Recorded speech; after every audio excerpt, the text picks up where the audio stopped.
o Museu da Televisão Brasileira, em 7 de julho de 1999. Seu nome? Turíbio Ruiz. Eu quero saber um pouco sobre as suas origens familiares, por favor. Meus pais vieram muito cedo da Espanha, por volta de 1910, 1909. Portanto, espanhóis, né? Os dois. Nome deles? Meu pai, Ramon Ruiz Lopes. E minha mãe, Antônia Rodrigues Salmeron. E eles vieram os dois, meu pai de Málaga e minha mãe de Almeria. São cidades mais ou menos próximas da Espanha, né? Minha mãe trabalhou muito tempo com café, assim que chegou da Espanha. Era criança, mas trabalhava.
Não importa. Eu tinha uma clientela, inclusive.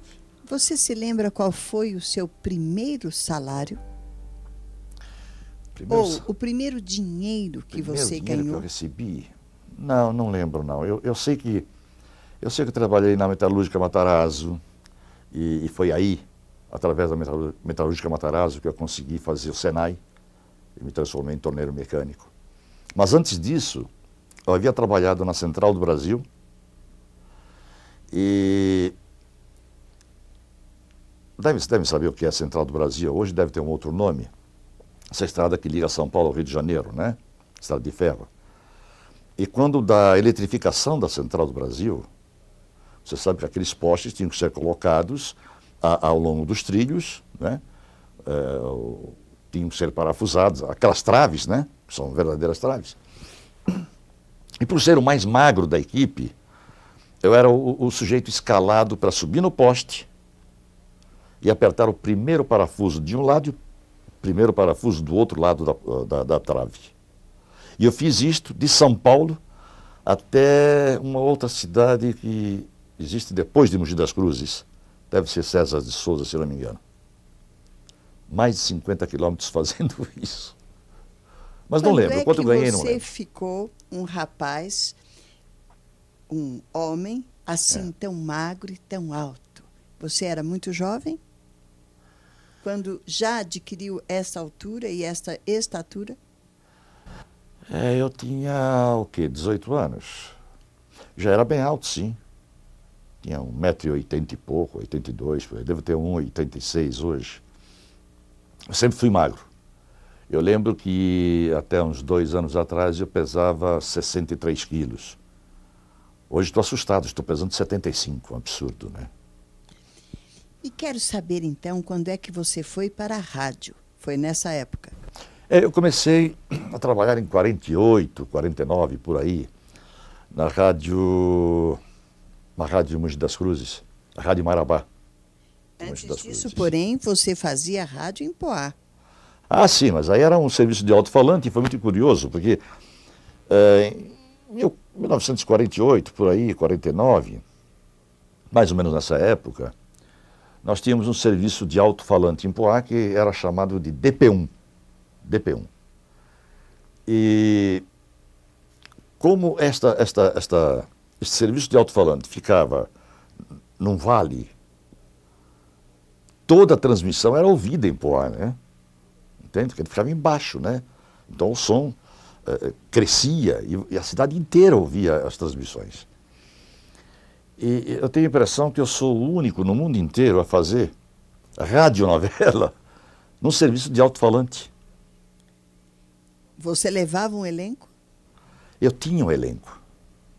Do próprio serviço de alto-falante, nós escolhemos umas figuras, umas pessoas, e a gente ensaiava, e curiosamente, eu ensaiava, eu dirigia, eu não sabia nada, absolutamente nada, eu nunca tinha visto rádio.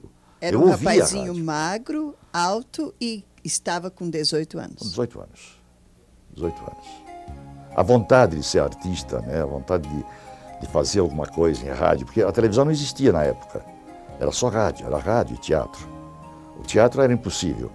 Mas, curiosamente, eu devo confessar mais uma coisa. Meu pai, talvez daí tenha nascido, né, a minha vontade de ser artista. Meu pai era motorista de caminhão, mas fundou um grupo de teatro amador. Montava espetáculos, como Deus lhe pague, por exemplo. E todos os espetáculos que fazia eram beneficentes. Toda a renda oferida nestes espetáculos sempre serviam para socorrer uma pessoa necessitada por uma cadeira de rodas, um óculos, sei lá, o que fosse necessário, entende? E dava-se dinheiro em benefício sempre. Foi daí que eu comecei realmente a trabalhar com meu pai, teatro amador, mas eu era muito ruim, meu pai não gostava do meu trabalho, ele achava que eu era um péssimo ator, e que jamais seria ator. Aí fui para a Rádio Marabá, comecei a fazer rádio como locutor. Depois de um tempo, eu tentei São Paulo, tentei todas as emissoras de São Paulo, todas. E fui reprovado em todas, menos a Tupi, não fui para a Tupi. Era a única estação que me faltava. Você tentava como locutor ou como ator? Como locutor, como ator, o que surgisse, entende? Eu não tinha preferência pela coisa. Eu tinha necessidade de trabalhar em rádio. Eu gostava de rádio, como gosto até hoje. E eu tentei todas as emissoras e fui reprovado em todas. Aí, de repente, eu vou para a Rádio Piratininga. Era a última estação que me faltava. Faltava a Tupi. Mas a Tupi não tinha coragem de ir. Porque a Tupi era uma potência muito grande. E eu não tinha coragem. Tinha ido até a Rádio São Paulo, a Rádio Record, a Rádio Bandeirantes, a Rádio América, e nada. Não conseguia, sempre era reprovado. E aí um belo dia eu fui para a Rádio Piratininga, peguei o elevador e ao meu lado havia um senhor, não tão senhor assim, um moço, 40 e poucos anos, e disse: onde é que fica a sala do Nelson Martinez, que é o diretor? Por quê? Eu quero fazer um teste para a rádio. Eu sou o Nelson Martinez. Aí, o Nelson Martinez me disse: bom, já que você quer fazer um teste, faz o seguinte, você fica na minha sala, isso devia ser mais ou menos 11 horas da manhã. Fica na minha sala, me aguarda, que eu venho logo. A gente faz um teste. Se tiver valor, tudo bem. Se não tiver, foi perfeito. E eu fiquei esperando o Nelson Martinez. 1 hora, 2 horas, 3 horas, 4 horas, nada. Eu morto de fome, morto de fome. Eu vinha de Poá, meu Deus do céu. Eu tomava um cafezinho vagabundo. Era um cafezinho, talvez um pastel, quem sabe. Mais nada, quer dizer, eu não tinha dinheiro para mais nada. Eu esperando o homem. Eu tinha vontade de sair, fazer xixi, aquela coisa, tomar uma água. Eu tinha medo de sair daquela sala e o homem aparecer e ir embora e não me ver mais. Mas eu não posso sair, eu tenho que ficar. E eu aguentava. Chegava a me dar sono. Meu Deus do céu. 9 horas da noite surge o doutor Nelson Martinez. O que é que você está fazendo aí, rapaz? Disse: meu Deus, o senhor mandou esperar. Mas esperou esse tempo todo? Falei: o senhor mandou esperar. Tá bom. Você veio fazer o teste, né? É, sim, senhor. Então vem. E deu um papel, texto. Marcou. Você vai dizer isto. Sim, senhor. Mas tem que obedecer a deixa. Você já fez rádio? Não, senhor. Eu tinha feito, mas era outra coisa, né? Novela nunca. Fiz o teste e comecei no dia seguinte. Meu primeiro papel em rádio foi fazendo o Papa Pio XII, na novela do... Meu Deus do céu, Osmano Cardoso? Osmano Cardoso. Primeira novela de rádio. Em que ano? Isso foi final de 49. Final de 49. Na Rádio Piratininga de São Paulo. Dr. Nelson Martinez, que se transformou depois num grande amigo, né? Grande amigo. Em que ano você foi para a Rádio Tupi? 1950. Foi em 1950. Não sei se foi em agosto, julho, por aí. Por aí. E eu fui para fazer rádio, né? Eu comecei com rádio, comecei a fazer engraçado, eu comecei a fazer tudo, porque era tudo ao mesmo tempo, né? Era Rádio Tupi, PRG2, a Rádio Difusora, lembra da Rádio Difusora? E a PRG2, Rádio Tupi de São Paulo. E aí era uma coisa incrível, porque você fazia tudo, era Rádio Tupi, era novela, eram esquetes, eram programas caipiras, né? E fui indo. Quando veio a televisão, eu estava no meio da televisão sem saber. A coisa para mim começou sem... Para mim, eu não dei muita importância à televisão. Eu não gostava de televisão, eu gostava de rádio. A televisão era muito complicado, você entende? Aquelas câmeras, aquele tempo que você perdia para ensaiar. Depois virou uma máquina, virou uma loucura, porque eu não tinha mais tempo para decorar. Você lembra perfeitamente, Vidal, como é que era a televisão e o rádio naquela época? Você não tinha tempo para decorar. Os programas não eram gravados, não existia a gravação, né? Era ao vivo, tudo ao vivo. Você, então, passou a fazer rádio e televisão. Rádio e televisão, tudo ao mesmo tempo.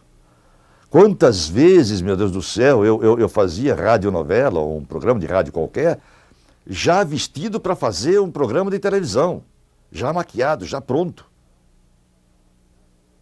Às vezes não ensaiava a televisão, eu pegava as marcas. Eu chegava no estúdio e tinha o diretor de estúdio que dizia, olha, você vem para cá, faz isto, faz aquilo, sai aqui. Porque você não tinha tempo de ensaiar. Entende? Foi uma Você grande se lembra escola. de nomes de companheiros dessa época? Muitos. Walter Tasca, Galon, Cassiano Gabos Mendes, Geraldo Lousano, que não sei onde está, meu Deus do céu. Geraldo Lousano, grande companheiro. Alguns falecidos, inclusive. Walter Stewart, um grande companheiro. Davi Neto, Walter Foster. Meu Deus do céu. Meu Deus do céu, grandes atores, grandes amigos. Que era uma família. Era uma família, isso eu tenho que dizer. Eu nunca vi em televisão nenhuma do Brasil o amor, o carinho e o respeito que sempre existiu entre nós, companheiros da TV Tupi. Quando ninguém pudesse ajudar alguém, pelo menos não atrapalhava. Eu nunca vi ninguém puxando o tapete de ninguém. Pelo contrário, sempre havia uma palavra de conforto, uma palavra de amizade, de respeito, sabe? Porque era uma família. Mesmo para com você, que era só um garoto. Não, eu era muito respeitado, meu Deus do céu. Eu era um índio, eu era um sujeito perigoso, porque eu não tinha estrutura. Eu vim para um meio de divulgação, de criação fabuloso, e não era ninguém. Eu era um caipira do interior, entende? Eu não tinha cultura, não tinha educação, não tinha nada. E fui aprendendo, e as pessoas me respeitavam. As pessoas sabiam que, quer dizer, eles não sabiam a cultura que eu tinha, mas sabiam que eu tinha talvez possibilidade de ser um ator razoável, e estava junto com eles, era o mesmo barco. O barco era o mesmo, era de todos. Ele não podia afundar. Se entrasse água, ia prejudicar todo mundo, então todo mundo se ajudava. E eu fui muito respeitado, tiveram muita paciência comigo, foram carinhosos comigo, e eu fui crescendo, e eu devo o que sou hoje à TV Tupi e aos companheiros que eu tive. Você entende? A esses companheiros que me fizeram crescer. Eu não cresci sozinho, eu não cresci apenas por valor pessoal, apenas porque eu tinha valor, eu tinha alguma coisa dentro de mim. Não, isso veio depois. Eu podia ter, mas ela veio aflorando na medida em que os companheiros foram me estendendo os braços. Você entende? Em seguida, porém, você foi para a TV Paulista. Antes disso até, eu fiz muita coisa na TV Tupi, eu fiz TV de vanguarda, TV de comédia. E eu comecei, o grande sucesso que eu tive foi o Don Quixote, né? O Don Quixote que era para ser oferecido, foi oferecido ao Walter Stewart. E o Walter não aceitou porque ele não acreditava na obra. Era muito difícil você tentar fazer o Don Quixote para televisão. Quantas vezes você leu o livro Don Quixote? Quando me disseram que eu ia fazer o Don Quixote, eu disse, tudo bem. Quem é Don Quixote? É de uma obra do Cervantes, é uma obra do Cervantes. Quem é Cervantes? Aí me deram um livro do Don Quixote. Eu li. Não entendi absolutamente nada. Você vê minha pureza, né? Quer dizer, com 20 e quantos anos? Foi em 54 isto? 24 anos. Eu li 5 vezes para entender o Don Quixote. Entender a sua mensagem, entendeu? Compreender o objetivo do personagem, da obra. O que Cervantes queria dizer com aquilo. Comecei a entender. E aí eu fiz Don Quixote, que foi um sucesso, ficou 6 meses, né, no ar. Na época, uma novela durava 2 meses, 3 meses no máximo. E o Don Quixote ficou 6 meses. Não ficou mais porque o Cassiano teve medo. Teve medo que, de repente, a novela começasse a cair de audiência. Estava uma audiência muito boa. TV Paulista agora. Eu fui para a TV Paulista, fiquei um tempo lá, fiz algumas coisas. Aliás, eu fiz TV Paulista, fiz TV Record, TV Cultura, TV Excelsior. Eu participei da inauguração da TV Excelsior de São Paulo. Isso foi em 64, já se passavam 14 Então anos. vamos falar os principais momentos que você viveu nessas emissoras. TV Paulista, TV Record, TV Cultura, TV Excelsior.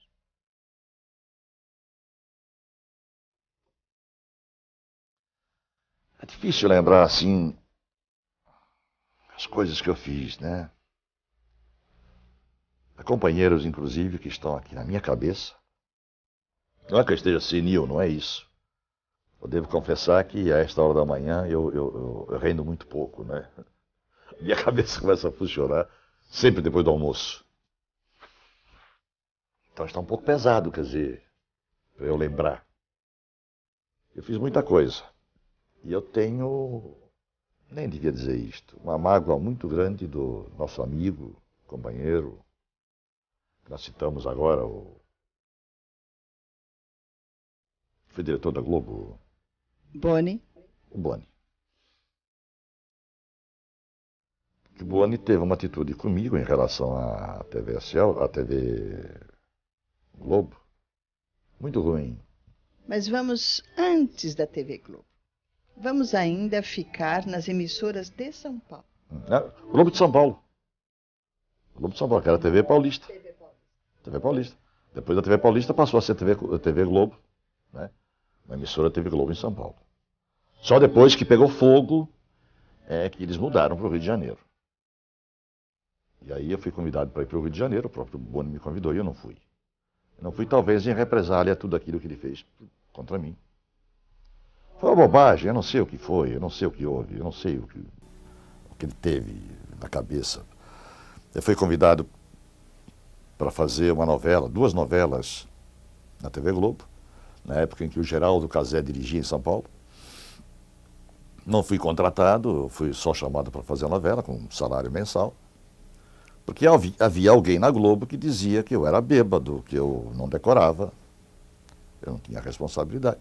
O que não era absolutamente verdade. O que não era verdade. Tanto é que eu fiz 2 novelas na Globo com o Geraldo Cazé, e o salário, que era pequeno na época, foi aumentando, de mês para mês foi aumentando, até que o Boni assumiu São Paulo e a primeira coisa que ele fez comigo foi diminuir meu salário pela metade. Eu não aceitei, mas como não tinha contrato, eu podia ir embora a qualquer hora. E ele exigiu minha permanência. Não, você vai continuar, você vai fazer a novela, sim, eu quero você, preciso de você, vou manter seu salário. E eu fui escalado numa novela para fazer uma figuração. E esta figuração durou 15 capítulos, 16 capítulos no máximo, até que a autora perguntou: quem é esse figurante? E o diretor da novela disse: olha, não é um figurante, é um ator. Poxa, mas ele tem uma cara expressiva, vamos fazer com que ele renda mais. E o papel começou a crescer, crescer, crescer. A novela era A Grande Mentira, eu fazia um personagem que era o mordomo da casa, mas que passou a ter todo o controle da família, porque conseguiu dominar todo o segredo da casa, e era apaixonado pela dona da casa, que era a Neuza Amaral, quem fazia o papel. E nas noites de folga ele saía para a rua, e era um grande beberrão, um grande amante, né, dançador de tango e tal. Era um grande personagem. E o Boni mandou matar esse personagem porque não interessava para ele, ele queria que fizesse realmente uma figuração. Mas essa é uma parte da história, vamos deixar de lado. TV Excelsior. Tive uma satisfação muito grande da TV Excelsior, não só pela sua inauguração, era um pioneiro também, né, de TV Excelsior, mas como ali você conseguiu aglutinar quase o que havia de melhor na televisão brasileira. Os grandes nomes da Rádio Tupi, da TV Tupi, vieram para a TV Excelsior, com uma filosofia de trabalho um pouco mais avançada, né? Já naquela época se pensava em termos de rede e tal, aquela coisa toda. E E eu fui muito bem recebido lá e cheguei a dirigir alguns programas, dirigi novela, trabalhava como ator, até sair. Mas antes de sair da TV Excelsior, eu devo dizer que em 59 saí da Tupi, fui para Recife participar da inauguração da TV Jornal do Comércio. Fiquei lá uns 2 anos, possivelmente. Voltei, fui para a TV Paranaense, Curitiba, e lá eu montava um elenco em São Paulo e apresentava semanalmente um espetáculo de teatro. Isso durou 8 meses. Depois disso é que eu vim para a TV Excelsior de São Paulo. Entende? Isso foi por volta de 63, 64, por aí. Depois fui para o Rio de Janeiro, onde eu fiz TV Tupi, fiz TV Rio, isto em 64, 65. Voltei, fiz o quê? Fiz Bandeirantes, eu fiz... Meu Deus do céu. Eu fiz Bandeirantes, eu fiz Record, SBT. Eu fui fazendo um programa aqui, outro lá, uma novela aqui, outra lá, percebe? Já não era mais como contratado, como era praxe no tempo da TV Tupi. E fiz muito cinema, eu fiz muito teatro. Antes de falarmos de cinema e teatro, Sim. Me fale um pouco mais sobre TV Globo. Principais papéis que você fez. Eu fiz uma novela que foi, eu acho, uma das primeiras novelas da TV Globo, feitas em São Paulo.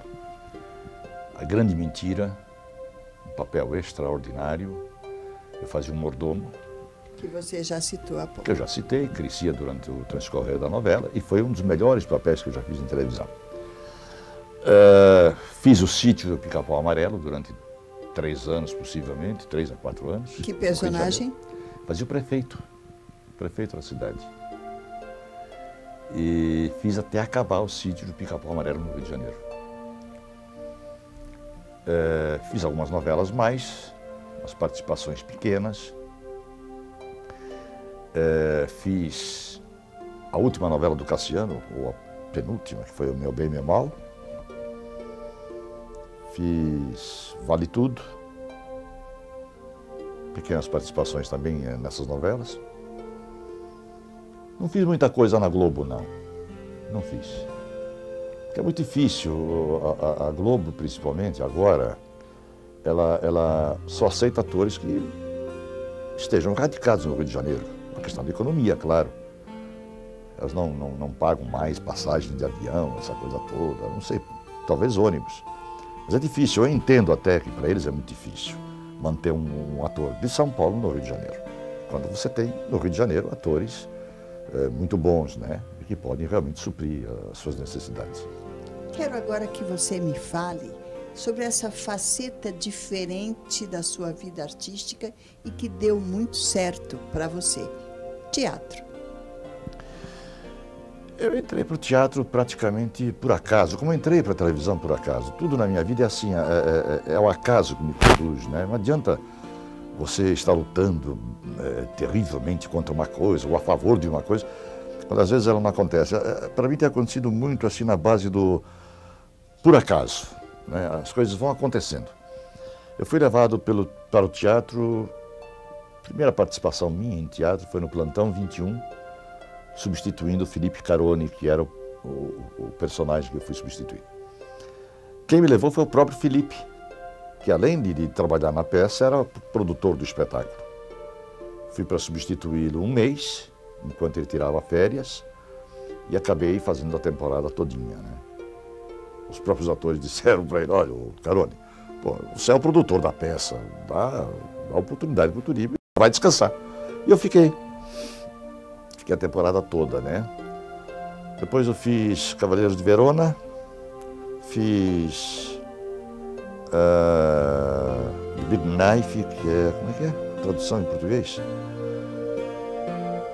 Não lembro. E fiz 2 peças solo, 2 monólogos. Primeiro foi As Mãos de Eurídice, que eu consegui a autorização do Pedro Bloch para fazer no Brasil inteiro, menos São Paulo e Rio de Janeiro, nas capitais, porque era uma peça que estava nas mãos, claro, do Rodolfo Maier, que foi o criador da peça. Quero saber da importância desse trabalho. Era apenas um personagem em cena. Sim. E isto você fez por vários anos. E manteve você como ator por vários anos. No momento em que a televisão ficou mais difícil, a televisão deixou de contratar as pessoas, como acontecia na TV Tupi, com o advento do videotape, com o crescimento das redes de televisão no Brasil, ficou mais difícil, né, você conseguir trabalho. Você podia conseguir um trabalho esporádico, 3 meses aqui, 2 meses não sei aonde, mais 1 ano sem trabalhar. Como freelancer. Como freelancer. Então eu tinha que me apegar em alguma coisa. Decorei as mãos de Eurídice, achei que poderia fazer com razoável respeito à obra, né? E me lancei fazendo espetáculo no interior. As mãos de Eurídice no interior, apenas no interior. Eu não tinha cenário, a peça não necessita de cenário. Então era muito fácil, eu só tinha alguém para me ajudar na iluminação, no som, e eu representava. Não tinha ninguém para me dirigir, porque quem se atrevia a dirigir um monólogo, né? Feito pelo Rodolfo Maier. E vivi durante alguns anos com esta peça correndo no interior. Como é que era o assunto da peça, que tanto interessou ao público por tantos e tantos anos? Na época, hoje inclusive conversei com o Bloch a respeito, eu queria montar a peça de novo. Ele me disse, Turíbio, olha, a peça é tua a hora que você quiser. Só que eu não aconselho. Eu não acho que seja uma peça atual que possa motivar o público para assistir. Por quê? Porque é a história de um homem que se apaixona por uma mulher, larga a família, larga a mulher, a sogra, o sogro, um filho doente, rouba todas as joias da esposa e vai com a amante para a Argentina. E gasta toda a fortuna que ele roubou da mulher com esta amante em Mar del Plata, os cassinos de Mar del Plata. Desesperado, quando percebe que a mulher, a amante, o trai, ele assassina a amante e volta quase que enlouquecido para sua terra, para São Paulo, para o Rio, tanto faz. Isso não fica identificado, né? É Brasil. À procura da esposa, à procura da família, procura do filho, chega até a sua casa e essa casa está vazia, não tem ninguém. Não há móvel, não há nada, uma mesa talvez, uma cadeira jogada num canto. E numa daquelas gavetas da mesa ele encontra papéis que mostram para o público o esfacelamento de toda a família. A sogra morreu, o sogro não sabe onde está, a mulher desapareceu, o filho dele morreu de tuberculose. E ele tem um diálogo permanente com o público, tentando mostrar pelo menos, que ele era um bom caráter, que ele era um homem maravilhoso, que a família não prestava, que a família o agredia. Mas tudo aquilo que ele vai mostrando ao público, vai provando ao público que ele está mentindo, que ele está tentando consertar os erros do passado. E termina ele pedindo a volta da família. Em síntese, é isso. Fale agora, por favor, sobre a peça Lá. Mais outro monólogo. Eu estava, como sempre, desempregado. Eu dublava, me virava dublando filmes. Quando surgia alguma coisa em televisão, eu fazia. E aí, um dia, muito amigo do Paulo Goulart, eu tentei vender As Mãos de Eurídice no interior mais uma vez. E aí, de repente, alguém me disse, em Mogi das Cruzes, escuta, Turíbio, por que você não monta o Lá? As Mãos de Eurídice já fez muito aqui, você precisa fazer o Lá. Lá é um monólogo, a história de um homem que passa um fim de semana preso num banheiro e tal. Eu falei, você compraria? Eu compro o espetáculo. Quanto? X. Para quando? Tal época. Tudo bem. E vendi o espetáculo. Mas eu não conhecia a peça. Eu não sabia do que se tratava. Só sabia que era a história de um homem que passava um fim de semana preso num banheiro, só, mais nada. Mas sabia que a peça tinha sido feita pelo Paulo Goulart, que estava montando um outro espetáculo em São Paulo.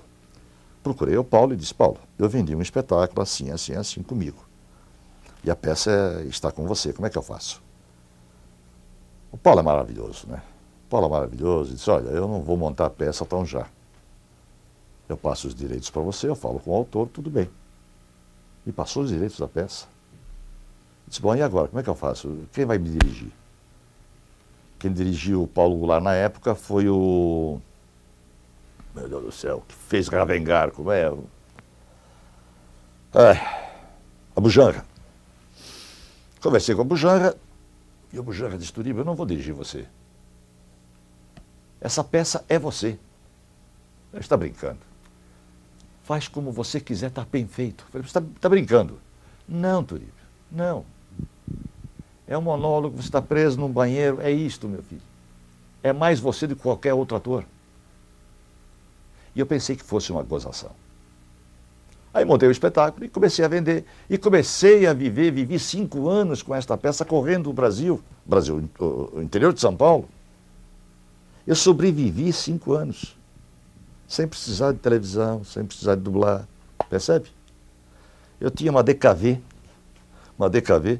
eu fiz o cenário, guardava o cenário dentro da DKV, ia para o interior com meu irmão, um dos meus irmãos, que fazia o som e a luz, vendia o espetáculo e depois ia representar. 5 anos assim. Cinema.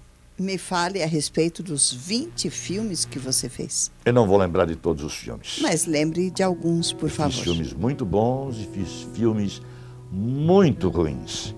Começou com O Sobrado. Eu comecei com O Sobrado. Esse é inesquecível, que foi a primeira apresentação minha em cinema, dirigido pelo Walter George Durst, feito na Vera Cruz. Na Vera Cruz. E depois eu fiz o Grande Momento, o Roberto Santos, fiz com o Paulo Goulart, com o... Meu Deus, o autor do Black Tie, o Guarnieri. Meu Deus do céu, eu vou dizer mais uma vez, não estou ficando senil, não. É que é difícil lembrar as coisas do passado. São 50 anos, gente. É muito difícil. Lembre-se então de Dorinha do Society. Dorinha no Society com Maria Vidal. Chão Bruto. Chão Bruto. Corisco, Diabo Corisco, Diabo Loiro. Cada um dá o que tem. Cada um dá o que tem. Fugitivo da Vida. Esta foi uma fita mexicana, coproduzida no Brasil. E eu trabalhei com o Tito Runco nesta fita. Inclusive eu fui convidado para ir para o México, passar uma temporada lá, me adaptando, porque mesmo sendo descendente de espanhóis, eu teria dificuldade de conseguir trabalho lá. Mas através do Tito Runco, eu ia aprender a falar melhor o castelhano, poderia começar dublando, depois faria radionovela, e aí seria um caminho, um trampolim, para fazer cinema. Mas eu fiquei com medo na época, em 1962, por aí, fiquei com medo de sair do Brasil e ir para o México. Não conhecia nada, será que vou conseguir fazer alguma coisa? E não fui. Me fale sobre Estrada da Vida. Ah, Estrada da Vida. Uma fita feita com o milionário Zé Rico e Roberto Santos. Uma fita feita com muito carinho, uma direção primorosa, porque ele soltou os atores, né? Praticamente os atores criavam. Todos nós criávamos as falas, os momentos, sabe? Ele tinha o roteiro. Era só o roteiro. O resto nós é que tínhamos que descobrir. Muito bom. Você fez também porno chanchada? Muito. Olha, muita coisa. Não é só porno chanchada, era quase pornográfico o filme, né? Os filmes. Fiz muita besteira, mas eu acho que mesmo assim, sendo coisas de menor expressão, eu tenho a impressão que elas vieram acrescentar muito na minha vida pessoal, sabe? Para o meu crescimento interior. Eu acho importante. E acho que você não deve ter preconceito com esse tipo de trabalho também. Foi uma época muito boa do cinema brasileiro, porque você tinha trabalho. Hoje você não tem. Quando se diz que o cinema brasileiro está crescendo, é uma mentira. Eu não acredito nisso. Quantos filmes nós temos por ano no Brasil? 4, 5, 6? Nós tivemos 70, 80 filmes. Ela não chega a 7, 8. Não dá para comparar com a Índia, que tem 400, 500 filmes por ano. Isso é um país de quinto mundo nesse aspecto. Me fale, por favor, sobre o grande sucesso que é a peça Trair e Coçar.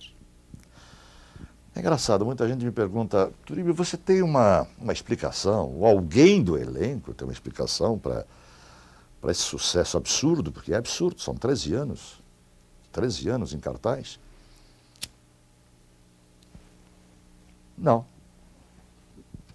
Não há um esquema, não há uma coisa pré-determinada que vá provar que este espetáculo vai ser sucesso e este não vai ser sucesso.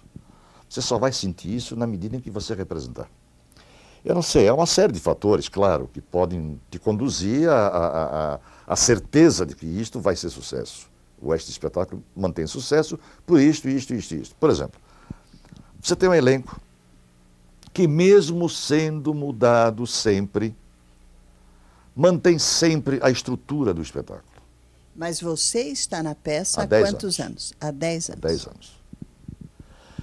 Porque na medida em que sai um ator, o outro que vem, ele vai receber todas as informações e todas as orientações para se conduzir como o outro que deixou o espetáculo. Não que ele tenha que fazer o mesmo trabalho, não é isto.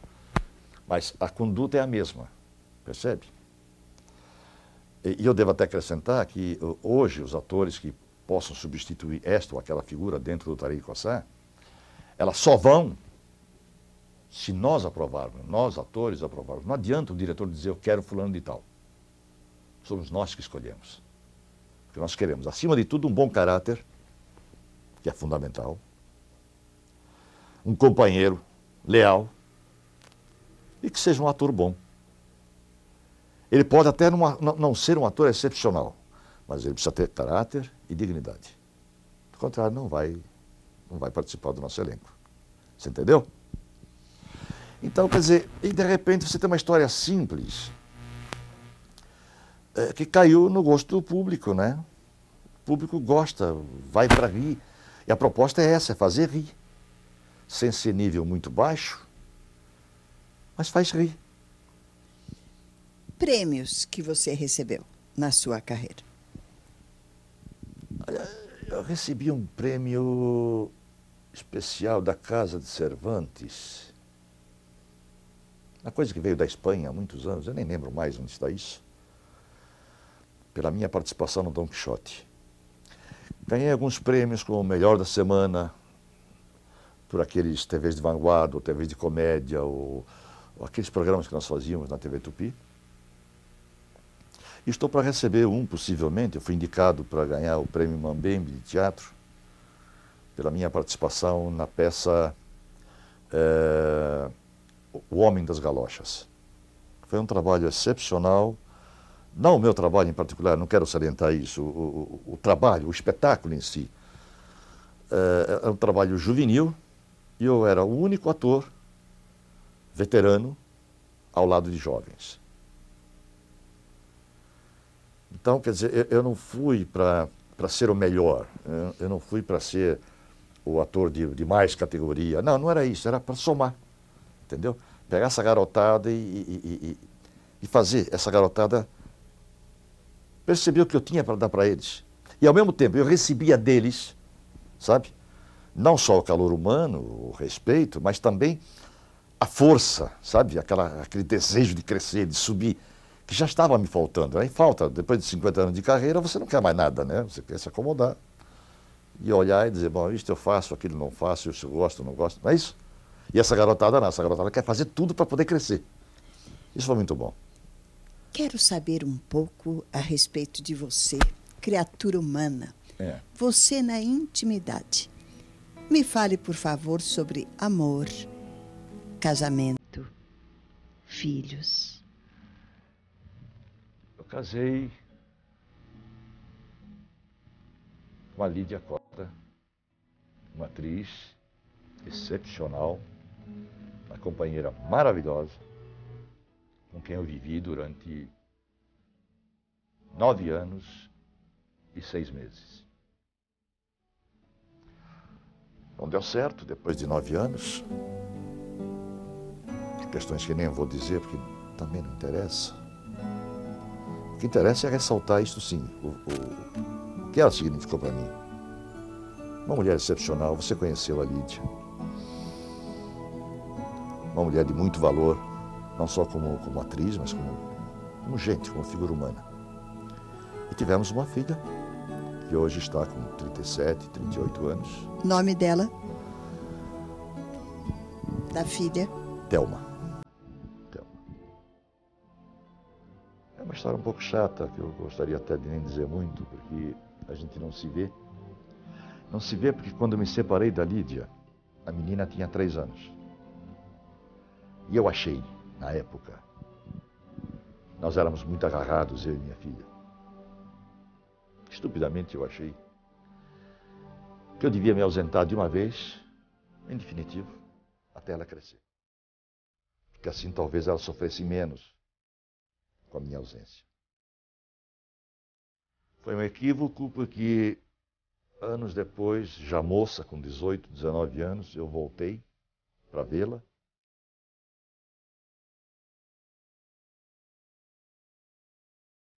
E eu percebi que eu era um estranho. Não que ela não me amasse, ela devia me amar, deve me amar até hoje. Ela deve sentir a falta desse pai, deve sentir... Ela deve ter guardado o carinho que sentia por mim, claro. Mas ela não conseguiu exteriorizar, eu não consegui perceber isto. E isto me magoou. Disse, puxa, não magoou pelo fato dela não exteriorizar esse carinho. Não foi isto. Eu percebi que eu era um estranho. Depois eu a visitei por várias outras vezes e continuei percebendo que eu estava à margem. Eu não estava na frente dela, eu estava ao lado. E agora já há alguns anos a gente não se vê. E eu devo confessar que ainda tenho um carinho muito grande por ela. É minha primeira filha, né? Casei depois, algum tempo depois, com esta mulher com quem eu vivo hoje, Claudete. Também é outra mulher excepcional e eu sempre tive muita sorte na minha vida amorosa nesse sentido. Eu sempre encontrei mulheres maravilhosas. Mesmo as que passaram pela minha vida, muito rapidamente, sempre foram mulheres maravilhosas, seres humanos maravilhosos. Talvez eu não tenha tido a capacidade de corresponder a este carinho que tiveram por mim. Entende? Filhos desse segundo enlace? Desse segundo casamento eu tenho a Luciana, com 26 anos, atriz, vai tentar uma carreira. E o garoto, que tem 23 anos, vai fazer 24, fez um curso na Universidade de São Judas, de artes cênicas, e está agora escrevendo um roteiro que vai enviar para a Fox, para o Arquivo X.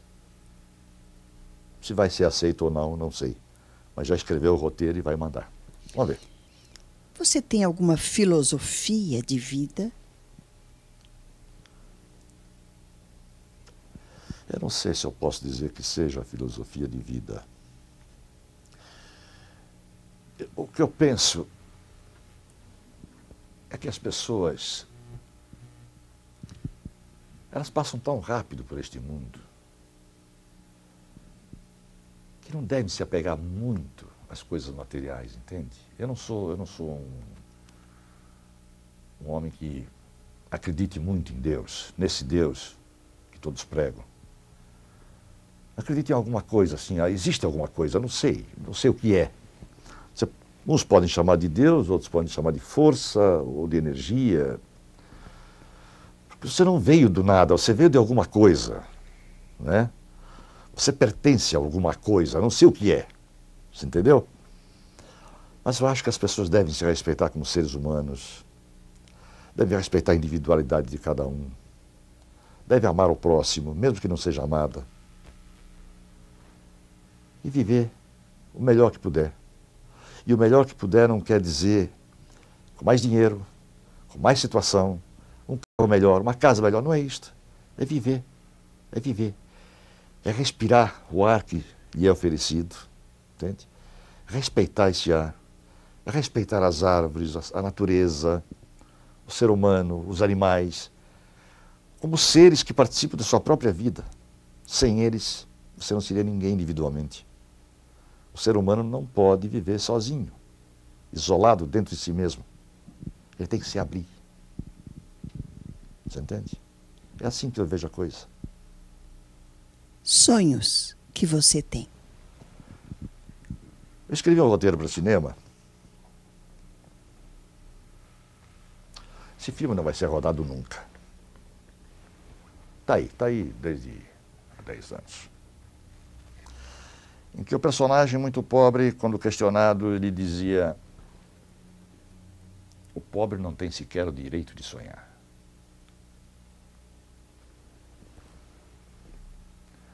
Eu não tenho sonhos, não. Não tenho sonhos. Eu almejava um país melhor, com mais dignidade, com mais respeito dos seus dirigentes, dos seus governantes.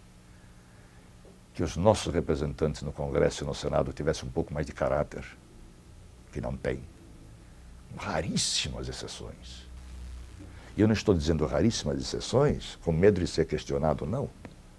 Porque, na verdade, existem alguns, muito poucos, que a gente deve respeitar. A maioria não. A maioria é corrupta, é mau caráter, só pensa em si mesmo, mesquinhamente, nas suas coisas muito menores, né? Esquecendo-se de um povo maravilhoso que é o nosso. Este era para ser um grande país. Não é. É um aglomerado.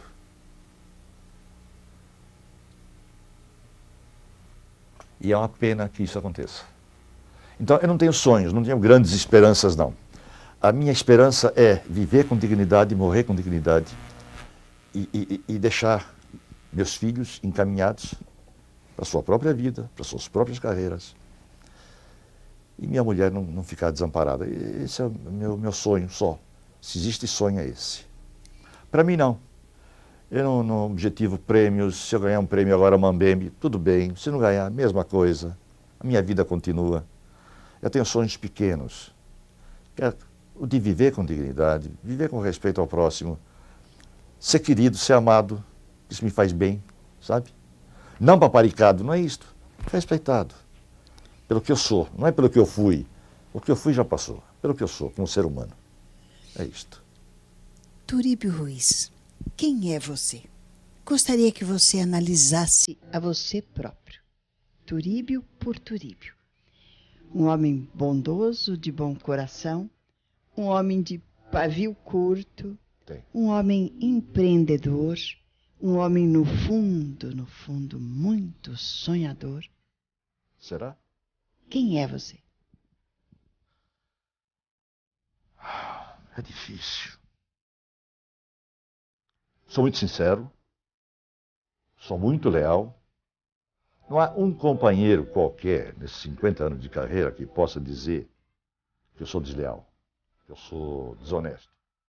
Pode dizer, sim, eu sou temperamental, eu sou agressivo, sei lá, sou um pouco teimoso às vezes, mas desleal nunca. Bondoso, sim. Bondoso. Mas eu não faço isso talvez porque eu queira ser bondoso, é que talvez me falte isto, sabe? A bondade das outras pessoas. Então talvez eu faça isso de propósito, entende? Não é porque eu seja bom, não, porque eu quero. Eu gosto de carinho, eu gosto de respeito, eu gosto dessa coisa. Talvez isso. Não tenho grandes sonhos, não. Sabe, eu gosto de as coisas mais simples. Eu gosto de ter amigos, de pescar, de contemplar a natureza, de olhar as coisas, observar por que é que elas estão ali. Uma árvore, por exemplo, durante anos e anos no mesmo lugar. Por quê? No fundo, talvez seja a tentativa, né, de descobrir de onde viemos, né? E para onde vamos. Essa é uma grande preocupação minha. Apesar de não acreditar em Deus, apesar de não acreditar em nada, ainda imagino que deve existir mais alguma coisa, além disso tudo. Encerrando, uma frase para ficar.